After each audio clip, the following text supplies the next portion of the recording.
अच्युतं केशवं कृष्णदामोदरं रामनारायणं जानकी वल्लभम। जय श्री राधे कृष्ण। आप सभी का तहे दिल से स्वागत है। दोस्तों, आज हम सुनने जा रहे हैं माघ मास महात्म का 8वां अध्याय। जय श्री राधे कृष्ण। यमदूत कहने लगा कि तुमने बड़ी ही सुंदर वार्ता पूछी है। यद्यपि मैं पराधीन हूँ, फिर भी तुम्हारे स्नेह वंश अपनी बुद्धि के अनुसार बतलाता हूँ। जो प्राणी काया, वाचा और मनसा से कभी दूसरों को दुख नहीं देते हैं, वे यमलोक में नहीं जाते। हिंसा करने वाले वेद, यज्ञ, तप और दान से भी उत्तम गति को नहीं पाते। अहिंसा सबसे बड़ा धर्म है।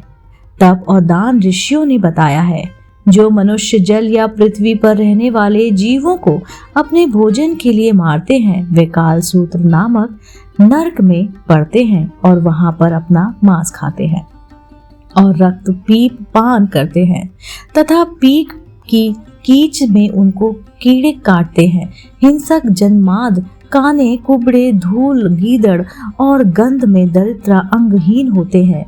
इस कारण इस लोक तथा परलोक में सुख की इच्छा करने वाले को काया, वाचा तथा मन में दूसरों का द्रोह नहीं करना चाहिए। जो हिंसा नहीं करते, उनको किसी प्रकार का भय नहीं होता। जिस तरह सीधी और टेढ़ी दोनों प्रकार की बहने वाली नदियां समुद्र में मिल जाती हैं, वैसे ही सब धर्म अहिंसा में प्रवेश कर जाते हैं। ब्रह्मचारी, गृहस्थ, वानप्रस्थी तथा यति सभी अपने अपने धर्म का पालन करने और जितेंद्रिय रहने से ब्रह्मलोक को प्राप्त करते हैं। जो जलाशय आदि बनाते हैं और सदैव 5 यज्ञ करते हैं, वे यमपुरी में नहीं जाते। जो इंद्रियों के वशीभूत नहीं होते, वेदवादी और नित्य की अग्नि अर्थात हवन आदि का पूजन करते हैं, वे स्वर्ग को जाते हैं। युद्ध भूमि में जो शूरवीर मर जाते हैं, वे सूर्यलोक को प्राप्त हो जाते हैं। जो अनाथ स्त्री शरण में आए हुए तथा ब्राह्मण की रक्षा के लिए प्राण देते हैं, वे कभी स्वर्ग से नहीं लौटते। जो मनुष्य लूले, लंगड़े, वृद्ध, अनाथ तथा गरीबों का पालन करते हैं और वे स्वर्ग को जाते हैं। जो मनुष्य गौ के लिए पानी का आश्रय करते हैं तथा कुआं, तालाब और बावड़ी बनवाते हैं, वे सदैव स्वर्ग में निवास करते हैं। जैसे जैसे जीव इसमें पानी पीते हैं, वैसे उनका धर्म बढ़ता जाता है। जल से ही मनुष्य के प्राण हैं, इसलिए जो प्याऊ आदि लगाते हैं, वे अक्षय स्वर्ग को प्राप्त होते हैं। बड़े बड़े यज्ञ भी वे फल नहीं देते, जो अधिक छाया वाले वृक्ष मार्ग में लगाने से मिलता है। जो मनुष्य वृक्ष रोपण करता है, वह सदैव दानी और यज्ञ करने वाला होता है। जो अच्छे फल और अच्छी काया वाले मार्ग के वृक्षों को काटता है, वह नरकगामी होता है। तुलसी का पौधा लगाने वाला सब पापों से छूट जाता है। जिस घर में तुलसी वन है, वह घर तीर्थ के समान है और उस घर में कभी यमदूत नहीं जाते।